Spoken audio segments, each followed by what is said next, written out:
everybody. I'm Nina Crowley, Seeka's Professional Affiliations and Education Manager, and I'm here with Dr. Leslie Golden, who's an obesity medicine physician, and she and I have been at all the conferences this fall circuit together. So I wanted to take some of the conversations that we've been having to the masses and give you guys a little insight at how some of these fall meetings went. Thanks for joining me. Thank you for having me.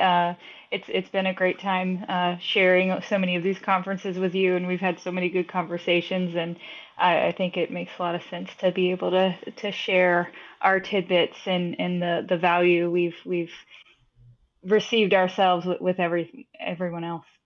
Yeah, well, it's an exciting time to be in the obesity care field, in general, but I'd imagine as a medical prescriber, you're definitely in a unique time. So tell me a little bit about sort of what's going on in the field for you and how some of the new changes have been affecting your practice. Yeah, it is exciting. I mean, so with me, I have a private practice in Wisconsin, and I focus on weight health care, and so we've been really limited in tools lately, right? I mean, and taking a step back, we have more tools than we've had in a long time. In general, just access continues to be an issue for multiple reasons, supply chain and coverage. But here in the last few days, we had FDA approval of a new tool, Zepbound, that we've all been waiting for and excited about. And there was a lot of buzz at the conferences that we attended about the pending approval for this medication, the Surmount trial with the data for tirzepatide, which is Zepbound, and uh, and we heard so much more about other tools that are coming, right? So we have several that are now at the pharmacy, and there are several in the pipeline and on the horizon, and it was so exciting to hear about it, and then great to come home and get this approval. So now our phones are ringing off the hook, I wanting to bet. know, wanting to know when can they get it, right? It's also great to see the community getting excited about it as well, right? Um, we talk always so much about how weight bias and stigma impacts access and even our willingness to come and seek treatment for ourselves with possible like false understanding about what could be behind our difficulties with weight, and Yeah. so it's really wonderful to see people embrace evidence-based treatment. And I've been seeing a little bit of a shift, in the media reporting. It had been so negative for so long, and even still, talking about Ozempic and, even calling it the wrong medication names and talk. There's so many things we could talk about that were going wrong, but I have felt like the past few months they've been a little bit more of a turn to the positive, a lot more on the disease of obesity being recognized, focus on access in more of a, I don't know if it's more of a positive way, but more of a plea for we've got to get on board and offer this treatment to folks.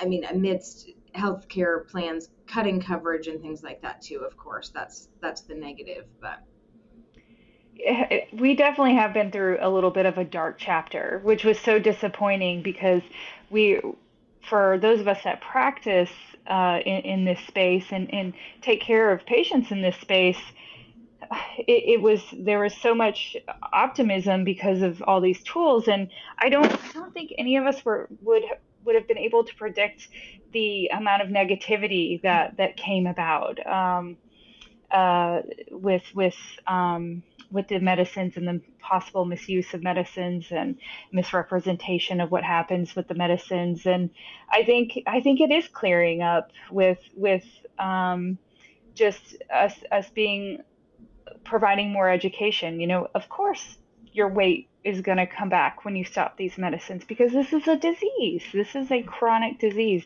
It's not meant to have short-term treatment.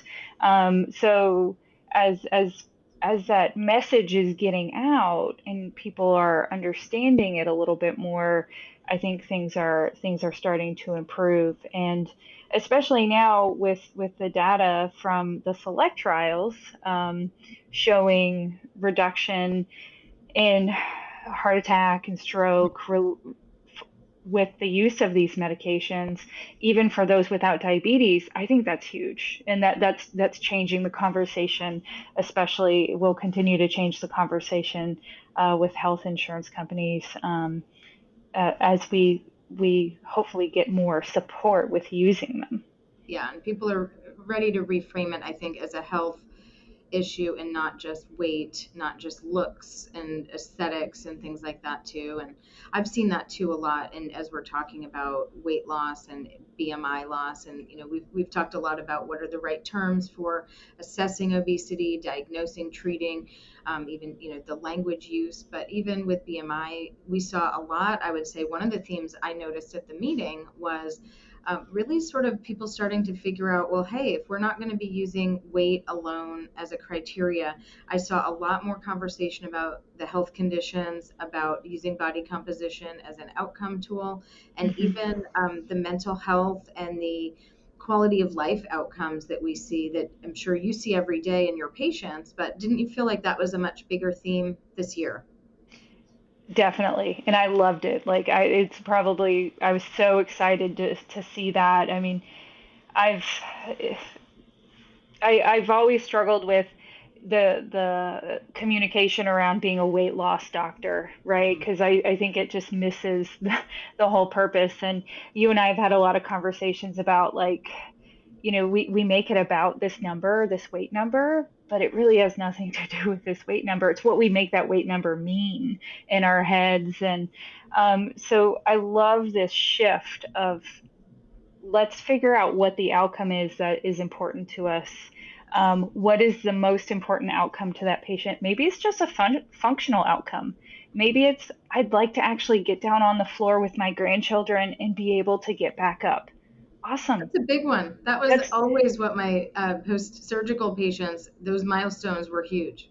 right, right. And so we have so many options with picking these outcomes, whether it's cardiometabolic outcome goals, whether it's functional goals, whether it's I want to be okay with my body for the first time in my life, or when we look at our adiposity, right? So the fat tissue that's in our body, and that's where those body composition goals really come into being so important because if we really are trying to treat adipose tissue and reduce excess adipose tissue, we have to be able to measure that. And we know BMI doesn't do it. We know weight doesn't do it. And that's a really important outcome when we're looking at the outcomes to choose from. Yeah, I've had so many more conversations with people about that lately and just saying, okay, this may be something that I didn't do before, but now I've got these effective tools and people are losing a good amount of weight, but I want to make sure that along with that weight loss we're catching somebody who might be losing too fast, we're catching somebody who might be losing too much muscle and we need to tweak Hmm. the dosage, or really focus in on getting them in with a dietitian to work on higher protein. Or I think like most of us realize when we see our own body composition, we've got to really work on that muscle mass building, preserving, and how do we do that? So I feel like that has been another exciting conversation and shift as well. Yeah, I think it's a important concept, important tool to have to be able to measure those things because as we always a lot of people we like to talk about the drugs because we're just so excited to have the drugs and the tools, but a lot of us that are familiar with it, we are worried about how fast people are losing and how much muscle they're losing, because we don't want to increase frailty. We don't want to make situations worse. We're trying to improve outcomes, not put a patient in a situation where they may have worse quality of life. Right. Yeah. And then the patient centeredness of it all, right? I think, one of the most exciting meetings that we were at was the OAC meeting, the Mm. Obesity Action Coalition, where it's a patient group of people who are have lost weight or trying to lose weight, who are kind of working on their general health, and that was just such a impactful meeting for all of us with the adolescents who were there, but really just focusing on the why. It really brought it all together for me of, oh my gosh, it is so this is so crystal clear why we are all doing this, because look at the way these people's lives have changed when they've gotten good care. Yeah, just just remembering that meeting just kind of fills me with so much positivity, and it was such a great experience. Being with so many people that have had this lived experience, love people who have had this lived experience, and just having that opportunity to come together and share that without in a safe place of like Mhm. and see so many people get the opportunity to learn the science behind what they've been struggling, find that understanding for the first time, um, and also get to see the wide range of people that it impacts, right? Because there are professional football players right there that came and spoke about their experience managing their weight and how the world treated them differently when they were actively playing versus now not, and how the attitudes towards their weight shifted Mm. throughout their careers, and seeing the adolescents uh, bond with others, and it really shows you that we cannot treat this condition without taking in the patient's entire experience, what it means for them, and what they want out of it. Yeah. I mean, at that meeting, I was working at our booth with body composition assessment, and I got to measure 80 patients in 2 days. And it was a lot, but what it really showed me was exactly how you put that, is there were no two people the same. I didn't get enough time with each person to talk about their individual story in depth, but, the way that everybody responded to their weight loss treatments or not, post bariatric patients who are on a medication 10 years later. Their body compositions all looked so different. It was distributed in different places. And so taking that, really, that was a take home for me, was this is not a disease you can say is the same for anybody. And that's why Mhm. you have to figure out how to get to that individual.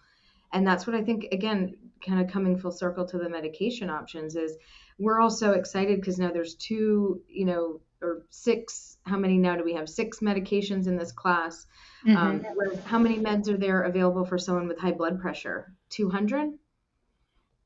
And so yes, we're all very excited, but to me that is also getting to the individualization of this, and not everybody is on a GLP-1 or the combination with the GIP. These are medications that now we have in our arsenal to try, but everybody's going to have a different path. So I think that's another a big take home, is everybody's pathway looks different.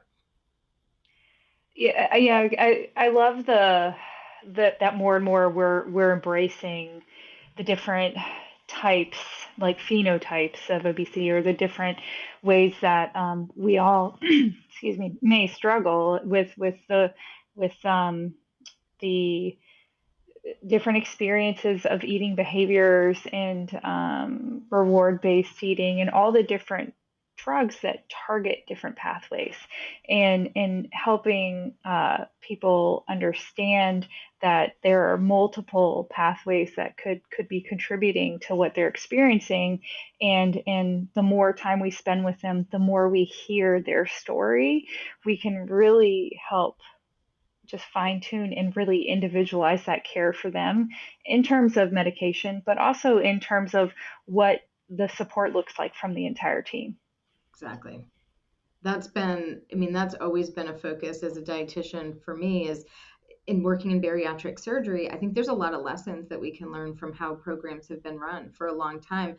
It's been a requirement to have a dietitian on that team. And so I think really moving towards, we're not, the people who are on medications are not inherently different than the people who are having surgery, maybe to a different, possibly a different level of severity of the illness, but they still need the same support from dietitians, behavioral health specialists, exercise, lifestyle coaches, all of that. I think that's, to me, that's another big, let's not start from scratch now that we have medications. Let's remember that, the interdisciplinary care is valuable.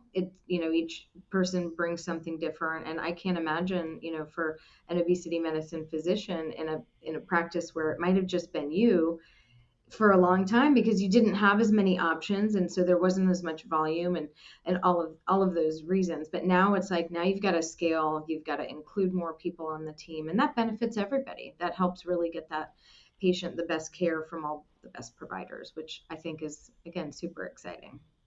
Yeah, I hope we're getting into a phase where there's more support for us to be able to take advantage of that structure, right? Because it has been widely beneficial for patients within the bariatric surgery programs to have all of those elements there for their support. And because um, outside of the bariatric surgery programs, a lot of payers have not really embraced paying for medical care for the disease of obesity. It's been a struggle to create what we know is needed, what we know will benefit the patients, but there hasn't been a really solid reimbursement structure to support that. And to date, a lot of practices have developed like cash based or direct programs, but a lot of patients across the country they don't have access to that. So as we continue to improve access, we improve coverage, we can start to expand our programs modeled after ways that we know have already been effective. Yeah. And I think that benefits everybody because, your time may not be best spent sitting there counseling about nutrition, although I know that you are really good at that. um, because, so it's as more, and I think because more and more people would qualify for medication than they did for surgery, it's coming to light where we would say, okay, we're really talking about a significant amount of the population, right? If Mm-hmm. 42% of Americans have a BMI over 30, and we're still using that as the criteria, as a cutoff. That's a lot of people who, we know not everybody's seeking care, but that's a lot more people to connect with than we would see if we were doing the surgical practices with a higher BMI level. So I think more and more we'll see more of that. And again, at these meetings, that is what my take home feel is pretty hopeful this time. This year it hasn't been. I've been in the No. field since 2007, and there was a lot of you know inertia at some of the treatment options, and so I feel excited that we're moving in that direction. Yeah, I agree. I appreciate it. I think at one of the conferences there was a kind of joke made about for year after year it was like keto amphetamine, and now we continue to have more and more tools and just a much more comprehensive approach, and and I think it will continue to improve. I think we are seeing this tipping point. That was a big discussion at one of the conferences. Like we're at a tipping point in our field, and I couldn't agree more. And it does bring about a lot of hope in a field that takes care of a community that has been long waiting Yeah. for a reason to be hopeful. Yeah, that's perfect. Well, any other take homes that we didn't hit on? I mean, there's a lot of deep scientific stuff. I know you've been posting daily, trying to do daily recaps, and there's even too much in that regard, right?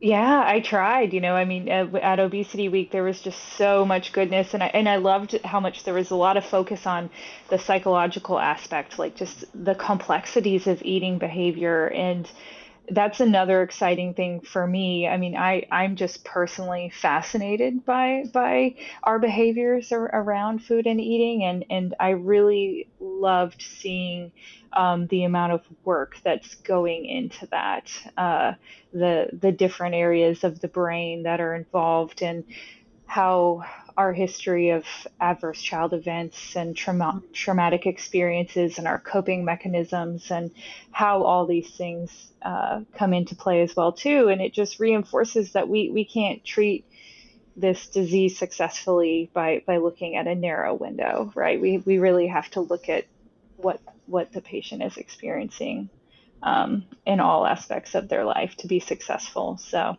but there was way too much to try to post as I know, often I know. as I wanted to share. So, yeah, Yeah, but I think that's a good problem that we have, and now we have a couple months to digest it before we get into the spring. right. Yeah, for just 5 months, right? So, So, well, thank you so much. If anybody, wants to see you or follow you, where can they find you?